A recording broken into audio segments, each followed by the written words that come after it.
How do debtors clerks become catalysts within the optometric practice that they're working in? That's what we're discussing in this particular video training, and it's part 3 of the series of becoming a catalyst of this particular module. And so what is expected of a debtors clerk? Well, the first one, a debtors clerk is responsible for keeping record of consumers' accounts, such as money owed to the business and payments made to it. How do you go the extra mile? Well, do this as if it's your own business. What would you do different, and how often or precise would you be doing it as if it was your own business? That's how you go about going the extra mile and exceeding expectations that are set for you.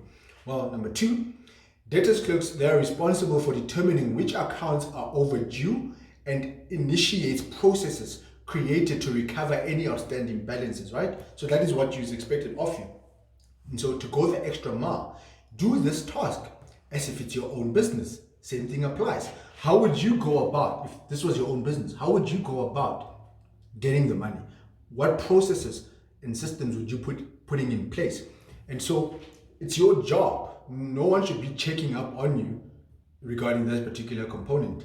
Next, they are responsible for following up on accounts on a regular basis to ensure payments are up to date. And so going the extra mile, never wait to be asked to do anything regarding accounts and payments. Take ownership of this, because it's critical to the success of the business. You know, the collection of money, it's such a big one for optometric practices.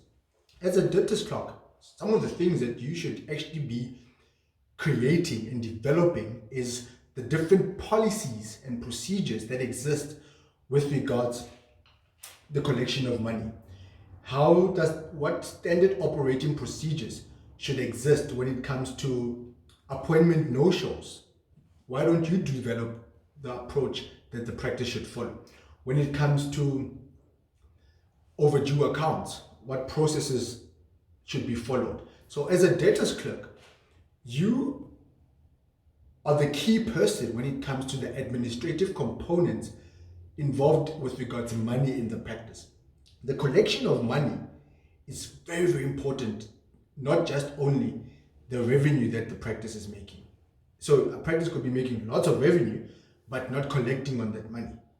The role that a debtors clerk plays in that regard is very, very important. And so sometimes, whenever payment arrangements are being made, where the staff member can see that there's a potential problem that might arise here, because this is a first-time individual, set the tone as the debtors clerk. Come to the front of the practice if you go to the practice on a regular basis. And when you hear that, wait a minute, there are conversations pertaining to shortfalls and balances that the consumer needs to be making, you be the one that leads the charge with regards making sure that consumers are understanding that which is expected of them regarding the balances that they need to be paying. Also, regularly train the team when it comes to what they need to be communicating with regards balances. It's not the role of the optometrist only, it's your role, because at the end of the day, it affects your job.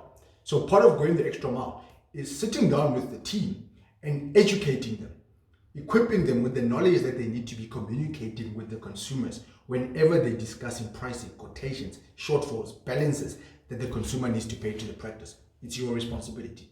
Next, debtors clerks also carries out routine bookkeeping duties in order to submit a record of all accounts to the owner of the practice every month. To go the extra mile, excellence is the only standard of operation. Nothing else, nothing less. And so that's your job. So whatever component of the business affects your job, you need to make sure that everyone is on the same page in terms of what is required, and train them. Next, address, and essentially the last one, review and manage accounts receivable, aging reports for the consumer regarding their medical aids, right?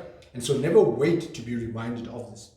You need to be keeping a track of this regularly, and always ask yourself what communication needs to take place, how often the communication needs to take place between the practice and the consumer, what protocols, processes, procedures, systems are in place in following up and doing this particular task, and what do you need the rest of the team to do from their part or their side that greatly impacts or affects your role positively in that regard. And so don't have this approach as a debtors clerk thinking that you're only at the back end of the shop, because what is happening at the front of the shop affects what is happening at the back end of the shop. So there has to be synergy between what's happening between you and the rest of the team. And the only way there can be synergy is if you are educating the team in relation to that which you are expecting or requiring for them, so that the responsibility that the practice has in communicating with the consumer is more efficient and adequate to make sure that the practice is winning.